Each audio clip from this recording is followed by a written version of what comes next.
राधे राधे भाई बहनों। आज की क्लास में हमारा सीटीपी का सेट 2 है। ठीक है, 20 दिसंबर 2021 का ये सॉल्व पेपर है। ठीक है, तो ये अध्ययन मंत्रा की बुक है। ठीक है, इससे ये बहुत ही मतलब सरल शब्दों में लिखा हुआ है और इससे हम सारे क्वेश्चन सॉल्व आउट करेंगे। ठीक है, रिवीजन करेंगे। चलिए देखते हैं चाइल्ड डेवलपमेंट एंड पेडागोजी। ठीक है, ये हमारे CTET, UP TET, super TET, आप यूपी मतलब जितने भी टेट प्रकार के होते हैं, टीचर की वैकेंसियाँ आती हैं, उसमें सीटीपी हमारा बहुत अहम रोल करता है। तो इसी पार्ट को हम आगे ले चलते हुए कवर करते हैं। ठीक है, चलिए क्वेश्चन नंबर फर्स्ट देखते हैं। Which are the following is not a principle of the development. जहाँ नॉट आ जाए वहाँ नॉट वाले मतलब निगेटिव वाले क्वेश्चन, जो निगेटिव की चीज़ें होंगी वहाँ पे हम उनका क्या करेंगे, प्रेफर करेंगे। ठीक है, इनमें से कौन सा विकास का सिद्धांत नहीं है? तो जो विकास के सिद्धांत हैं उनको ना देखते हुए जो विकास के सिद्धांत नहीं उनको देखना है। ठीक है, तो विकास एक धारी और एक आयामी होता है। विकास ऊपर से नीचे की केंद्र के बाहर की ओर जाता है। हाँ, ये सही है। ठीक है, और विकास आनुवंशिकता और असंपोषण को प्रभावित करता है। हाँ, ये भी सही है। विकास सामाजिक सांस्कृतिक परिप्रेक्ष्य में होता है। हाँ, ये भी सही है। सिर्फ क्या है हमारा, ये भी सही है, ये भी सही है, ये भी सही है। और बचा क्या है? विकास एक धारी और एक आयामी होता है। नहीं, विकास हमारा क्या होता है, ऊपर से नीचे की ओर चलता है, मध्य से मतलब केंद्र से बाहर की ओर जाता है। ठीक है, विकास आनुवंशिकता एवं संप्रेषण को प्रभावित करता है। विकास सामाजिक एवं सांस्कृतिक परिप्रेक्ष्य में होता है, लेकिन किसमें नहीं होता? विकास एक धारी और एक आयामी नहीं होता है। ठीक है, मतलब क्या है, यह स्टेटमेंट आपकी इसके अकॉर्डिंग सही है। ठीक, शीर्षगामी स्कैलोफोल cephalocaudal principle is applicable in the sphere. शीर्षगामी, शीर्ष मतलब सिर से पैर। शीर्षगामी सिद्धांत विकास के किस क्षेत्र पर लागू होता है? मोटर डेवलपमेंट पे, या भाषा विकास पे, लैंग्वेज डेवलपमेंट पे, या कॉग्निटिव डेवलपमेंट पे, या मोरल डेवलपमेंट पे? किस पे सही होता है? मोटर डेवलपमेंट पे। ठीक है, शीर्षगामी सिद्धांत विकास का गामक सिद्धांत मोटर डेवलपमेंट के क्षेत्र पे लागू होता है। शीर्षगामी से विकास क्या होता है? सिर से पैर की ओर होता है। इसका अर्थ है सबसे पहले मस्तिष्क क्षेत्र पर, फिर धड़ क्षेत्र तथा सबसे अंत में पैर क्षेत्र में शरीर के विभिन्न अंगों में विकास होता है। ठीक है, सबसे पहले कहाँ? सिर से पैर की ओर होता है। ठीक है, सिर से पैर की ओर होता है। इसका अर्थ है सबसे पहले मस्तिष्क के क्षेत्र में, फिर धड़ में, फिर कहाँ पे? सबसे अंत में पैर के क्षेत्र में शरीर के विभिन्न अंगों में विकास होता है। तो हमारा शीर्षगामी कैसा सिद्धांत है? सिद्धांत विकास किस क्षेत्र पर काम करता है? गामक विकास मतलब मोटर डेवलपमेंट पर। ठीक, question number 3 is a sensitive period pertaining to language development. भाषा विकास के संदर्भ में संवेदनशील अवस्था कौन सी है? भाषा विकास के संदर्भ में संवेदनशील अवस्था प्रारंभिक अवस्था की होती है। ठीक है, किसकी होती है? प्रारंभिक अवस्था की होती है। इस अवस्था में बालक अपनी इच्छाओं, परेशानियों, ज़रूरतों के हाव भाव अथवा वाचकता आदि के द्वारा व्यक्त करता है। ठीक है, हाव भाव जन्म पूर्व का समय ये हमारा कैसा होता है? ठीक है, इसमें बच्चे क्या रो के थोड़े मतलब रो के चीज़ें बताते हैं।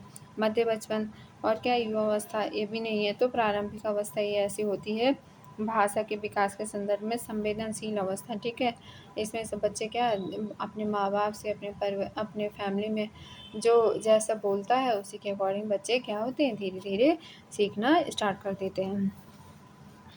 परिवार में आरंभ होने वाली वह प्रक्रिया जिसमें बच्चे अपनी व्यक्तिगत पहचान जानना शुरू करते हैं, भाषा सीखते हैं और आरंभिक संज्ञानात्मक कौशल विकसित करते हैं, क्या कहलाती है? Primary socialisation. प्राइमरी सोशलाइजेशन क्या? प्रारंभिक सामाजिकरण हमारा परिवार होता है। सबसे परिवार में हमारा क्या होगा? परिवार में सगे संबंधी जो लोग होते हैं वो हमारे प्राइमरी सोशलाइजेशन होते हैं। ठीक है, जिसके द्वारा ही हम मतलब अपने घर में रह कर के ठीक है, परिवार आरंभ होने बच्चे अपनी व्यक्तिगत पहचान जानना शुरू करते हैं कि हम कौन हैं, ठीक है? मेरे मम्मी-पापा कौन हैं, या मतलब जो भी पर्सनल चीज़ें होती हैं, भाषा सीखते हैं और ठीक है, अपनी अपनी मदर टंग सीखते हैं और आरंभिक संज्ञानात्मक कौशल विकास भी वहीं से सीखते हैं, तो ये हमारा क्या होगा? प्रारंभिक समाजीकरण होगा, ठीक है? According to the theory of the Lawrence Kohlberg, at which level is moral thinking based on taking to initial perspective of the society. Lawrence Kohlberg के सिद्धांत के अनुसार किस चरण पर नैतिक चिंतन शुरुआती सामाजिक परिप्रेक्ष्य पर आधारित होता है? कौन कॉन्वेंशनल पारंपरिक चरण, ठीक है, ये सही।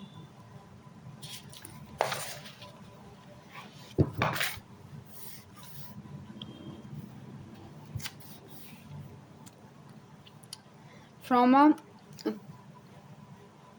Piaget perspective, the process of taking new information into the exciting body of knowledge is called Piaget के सैद्धांतिक दृष्टिकोण से नई सूचनाओं को अपने मौजूदा ज्ञान में शामिल करने को क्या कहा जाता है?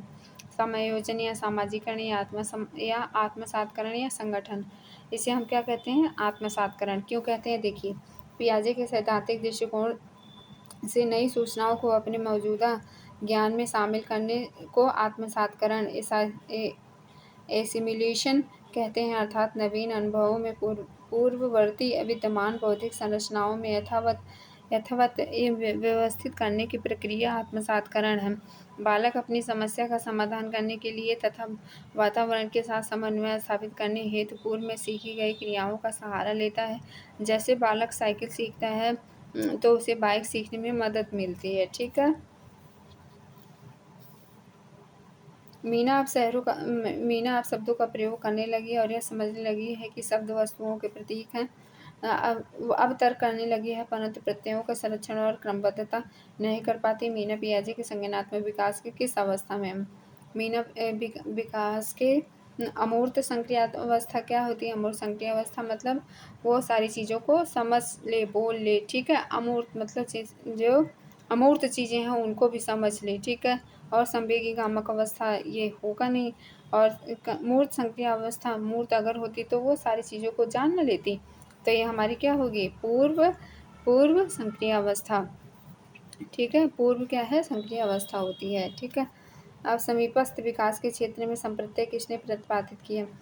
क्या है? लेवाइगोस्की, ठीक है। जहाँ जहाँ जोन ऑफ प्रॉक्सिमल डेवलपमेंट आए वहाँ क्या आएंगे? लेवाइगोस्की आएंगे। क्या आएंगे? लेवाइगोस्की आएंगे। कौन सा कथन लेवाइगोस्की के मूल सिद्धांत में सही मायने में दर्शाता है? ठीक है। अधिगम एक अंतर्मन प्रक्रिया है। अधिगम एक सामाजिक क्रिया है। अधिगम उत्पत्ति मूलन क्रमादेश है। अधिगम एक अक्रमबद्ध प्रक्रिया है जिसके 4 चरण हैं। अधिगम एक सामाजिक क्रिया है, ठीक है। जहाँ सामाजिक आए वहाँ क्या आएंगे? लेवाइगोस्की आएंगे। सामाजिक जहाँ आए वहाँ क्या आएंगे? लेवाइगोस्की आएंगे, ठीक है। एक प्रगतिशील कक्षा में कौन सा क्योंकि ये समाजवादी लेवाइगोस्की जो हमारे थे कैसे थे? समाजवादी, ठीक है, साइंटिस्ट के रूप में थे, तो इन्होंने सामाजिक को क्या किया? प्रोत्साहन दिया, ठीक है। और क्या? एक प्रगतिशील कक्षा में कौन सा विकल्प सार्थक शिक्षण को बढ़ावा देने के लिए व्यक्तिगत अधिगम विधि का उदाहरण है? निरंतर व्यक्तिगत प्रतियोगिताओं का आयोजन, मौखिक दंड का प्रयोग, और क्या? मानकीकृत पाठचर्या। अधिगम का मूल्यांकन के स्थान पर अधिगम के लिए मूल्यांकन पर बल देना, बिल्कुल सही। क्या है? अधिगम का मूल्यांकन के स्थान पर, ठीक है, अधिगम के लिए मूल्यांकन पर बल देना, ठीक है। अब क्या क्वेश्चन नंबर क्या है? 11। निम्नलिखित में से कौन सा विकास सिद्धांत इस बात का समर्थन करता है कि बच्चे में संज्ञानात्मक विकास सांकेतिक भाषा विकास का पूर्वगामी है, ठीक है। Which one of the following development theory advocates that cognitive development precedes symbolic language development is a child? पियाजे कॉग्निटिव डेवलपमेंट थ्योरी। पियाजे का संज्ञानात्मक विकास सिद्धांत। पियाजे का ये संज्ञानात्मक विकास जहाँ आए वो वहाँ क्या आएंगे, पियाजे जी आएंगे। ठीक, जहाँ संज्ञानात्मक विकास आए वहाँ क्या आएंगे, पियाजे आएंगे। ठीक, और इन्होंने संज्ञान को बढ़ावा दिया, इसलिए क्या है, पियाजे के साथ हमारे क्या आते हैं, संज्ञान आते हैं। वाइगोत्स्की के साथ क्या आएंगे, सामाजिक। ठीक है, जहाँ कहीं भी आप सामाजिक दिखेंगे वहाँ पे वाइगोत्स्की अगर ऑप्शन में दिया है तो वो सही है। ठीक, which of the following is not an effective practice adopted by a teacher in the classroom to address gender stereotype। Gender रूढ़िवादिता को रोकने के लिए एक अध्यापक द्वारा कक्षा में प्रयोग की जाने वाली कौन सी विधि उचित नहीं है। जेंडर पक्षपात उचित नहीं है। ठीक है, कक्षाओं में बालक बालिकाओं को अलग अलग बैठाने की व्यवस्था करना, जेंडर भेदभाव पर चर्चा करना, ये तो भाई अच्छी बात है, लेकिन उचित नहीं है। मतलब लड़के लड़कियों को क्या करना, एक ही क्लास में ना बैठने देना, ये हमारा क्या है, प्रयोग की जाने वाली कौन सी बुद्धि, ये वाली सबसे विधि उचित नहीं है। ठीक है, और दुकान पारो अपने पिता की पढ़ाई की दुकान में उनकी सहायता करती है, जहाँ पर वह लकड़ी के ब्लॉक टुकड़ों को अपने पिता द्वारा सिखाई गई विधि की सफलतापूर्वक मापती है। उसे हाल में ईडब्ल्यूएस स्कीम के अंतर्गत एक पब्लिक विद्यालय में प्रवेश मिला है, जहाँ पर वह शैक्षिक अपेक्षाओं खासकर गणित के का सामना करने में असमर्थ है। इस स्थिति में क्या करना चाहिए, पारो को कहना चाहिए कि उसे पढ़ने की क्षमता नहीं है, नहीं, गलत बात है। पारो की परीक्षाएं देनी चाहिए, दोहराव एवं वेतन को बढ़ावा देना चाहिए, नहीं, रटन प्रणाली है। और क्या, पाठ्यक्रम और अध्ययन सामग्री के पारो के लिए प्रासंगिक बनाना चाहिए, और पारो द्वारा विद्यालय में बाहर सीखे गए गढ़ते अनुभवों को समावेशन करना चाहिए। बिल्कुल, हमें नई शिक्षा नीति के अनुसार मतलब बच्चे का जो सामाजिक परिवेश है उससे उसको जोड़ करके पढ़ाना चाहिए। अभी पिछले क्वेश्चन में भी आया था। ठीक है, तो ये हमारा क्या हुआ, राइट आंसर हुआ। ठीक है, और पारो को घर पर सीखे ज्ञान के स्कूल सीखे ज्ञान से पृथक करना चाहिए, बिल्कुल नहीं। ठीक,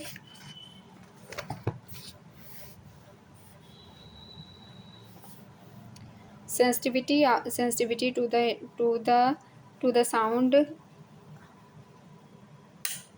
sensitivity to the sounds ramps and meaning of words characteristic which type of intelligence। ध्वनि लय और शब्दों के अर्थ के प्रति सचेतना किस बुद्धि के मूल हैं। अंतर्वैयक्तिक, अंतरावैयक्तिक, भाषिक, स्थानिक। ठीक है, अंतर्वैयक्तिक ना है ना ही अंतरावैयक्तिक है, इसमें क्या होगा, भाषिक। मतलब इसमें क्या आ रहा है, ध्वनि लय और शब्दों का अर्थ के प्रति सचेतना किस बुद्धि का प्रतीक है, लैंग्विस्टिक मतलब भाषिक का। ठीक है,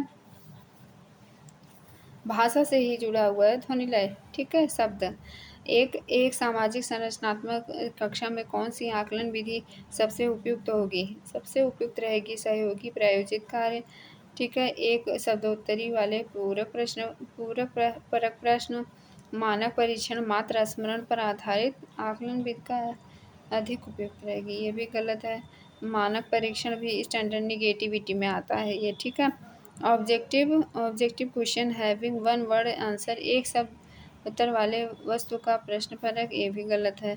सहयोगी प्रायोजिक कार्य जो होगा, जो कोलैबोरेटिव प्रोजेक्ट्स होंगे, मतलब इसमें बच्चे सहभागिता के साथ आपस में बातें करेंगे या उनको एक दूसरे से नॉलेज मिलेगी, तो यहाँ पे ये राइट आंसर है। ठीक, सतत एवं व्यापक मूल्यांकन में सतत का क्या अभिप्राय है, अध्यापन के दौरान विभिन्न उपकरणों का प्रयोग करते हुए छात्रों का साथ साथ मूल्यांकन करना और उनकी सहायता करना, अंकों, ग्रेड, अन्य प्रकार के छात्रों की उपलब्धि में सतत तुलना करना, निश्चित अंतराल पर पूरे शैक्षणिक वर्ष में औपचारिक पेपर पेंसिल परीक्षा लेना। ठीक है, समय पर बच्चों के स्मरण एवं प्रत्याहान का योग्यता करना। सबसे सही यहाँ अध्यापन के दौरान विभिन्न उपकरणों का प्रयोग करते हुए छात्रों के साथ साथ मूल्यांकन करना और उनकी सहायता करना। ठीक है, जैसे कोई बच्चा है, छोटा बच्चा है, तो उसको कहीं एक जगह या कहीं भी प्रॉब्लम आ रही है थोड़ी बहुत, तो उसमें हमें टीचर को क्या करना चाहिए, उसकी मदद कर देनी चाहिए, उसको प्रोत्साहित कर देना चाहिए, उसको हिंट दे देना चाहिए। तो वो क्या होगा, उससे बच्चे का मनोबल बढ़ेगा और वो बच्चे अच्छे से विकास कर पाएगा। विद्यार्थियों को किस प्रकार के लक्ष्य निर्धारित करने के लिए प्रोत्साहित करना चाहिए? प्रवीणता अभिव्यक्ति असफलता से बचने वाले गलत बात है। फेलियर एक्सेप्टिंग असफलता स्वीकार लक्ष्य, ये भी गलत बात है। भाई फेलियर क्यों एक्सेप्ट करना, ठीक है? जब हम किसी कार्य में बार-बार असफल होंगे तो एक समय आएगा हम सफल भी होंगे, ठीक है? तो हमें प्रोत्साहन मिलना चाहिए कोशिश करने के लिए, ठीक है? तो क्या है सेल्फ डिफीटिंग आत्म-पराजित लक्ष्य, ये भी बिल्कुल गलत बात है। तो क्या है मैस्टरी ओरिएंटेड प्रवीणता अभिमुखी लक्ष्य, ये हमारा क्या होता है सबसे इसमें प्रोत्साहित करना चाहिए। इन चारों ऑप्शन में सबसे बेस्ट ऑप्शन ए है, ठीक? निम्न में से कौन सा समावेश का नियम है, ठीक है? Which of the following of the principle of inclusion, inclusion क्या?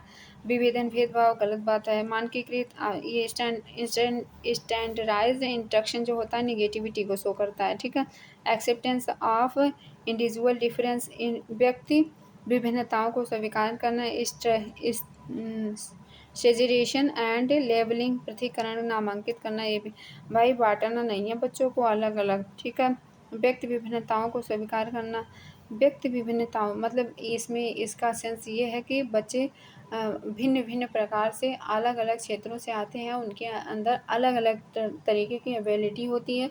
तो हर बच्चे को समझते हुए, ठीक है, उनको क्या करना है, हमें सहयोग करना है, ठीक है? उनको हमें स्वीकार करना है, स्वीकार करके जैसे कोई भी बच्चा है वो भोजपुरी या गांव के एरिया से आ रहा है तो हमें उसे प्रताड़ित या उसे मतलब प्रताड़ित नहीं करना है, ठीक है? तो हमें उसे समझाना या उसमें क्या करना है, उसको स्वीकार करके उसकी जो लैंग्वेज है उसकी लैंग्वेज को भी बुरा नहीं कहना है। उसमें हमें क्या करना है, जैसे मान लीजिए वो कह रहा है कि गांव में नहर है या गांव में क्या है, गांव में कुआं है, ठीक है? या इस तरीके से कुछ भी वर्ड मतलब वो बोलता है तो उसे हमें उसके शब्द को मतलब नकारात्मक नहीं करना है बल्कि जो सही शब्द है उसका उच्चारण करवाना होता है, ठीक है? तो ये सारी चीज़ें होती हैं। एक बच्चा आंशिक रूप से देख सकता है तो उसे क्या करना चाहिए? घर पर शिक्षा प्राप्त करने के लिए बिल्कुल गलत बात, क्योंकि सबका साथ सबका विकास, ठीक है? तो सभी सारे बच्चे समावेशी मतलब सभी बच्चे क्या हैं, समान रूप से हैं। उस पर अलग संस्थान में रखने की ज़रूरत नहीं, ये भी गलत बात है। समावेशी प्रावधानों का पालन करने के लिए नियमित स्कूल जाना चाहिए, वेरी गुड, बहुत सही बात, ठीक है? बिना किसी प्रवेश प्रावधान के नियमित स्कूल में डाल देना चाहिए ताकि स्थितियों से जूझने की क्षमता विकसित हो, ये गलत है, ठीक है? उसे डेली स्कूल भेजना चाहिए, उसे डेली स्कूल क्या करना चाहिए, भेजना चाहिए, ठीक है? वो बच्चों से बहुत सारी चीज़ें सीखेगा, टीचर से सीखेगा और इन्वायरमेंट से सीखेगा, समाज के परिवेश से सीखेगा, ठीक है? तो ये सारी चीज़ें बहुत ही ज़रूरी होती हैं। निम्न में से कौन सी शिक्षा प्रणाली कक्षा में सृजनात्मकता में सहायक होगी? कल्पनाशील उत्तरों को स्वीकारना, विचार मंथन पर बल देना, अभिसारी चिंतन पर बल देना। इसमें मतलब कल्पनाशील उत्तरों को स्वीकारना ये भी सही है, ठीक है? फिर विचार मंथन पर बल देना, हाँ, ये भी बहुत सही है। और अभिसारी चिंतन पर बल देना, अभिसारी चिंतन पर बल देना एक गलत इन फैसेस ऑन, ठीक है? आप अभिसारी चिंतन का मतलब एक ही तरीके से सोचना, ठीक है? कुछ ऐसा होता है।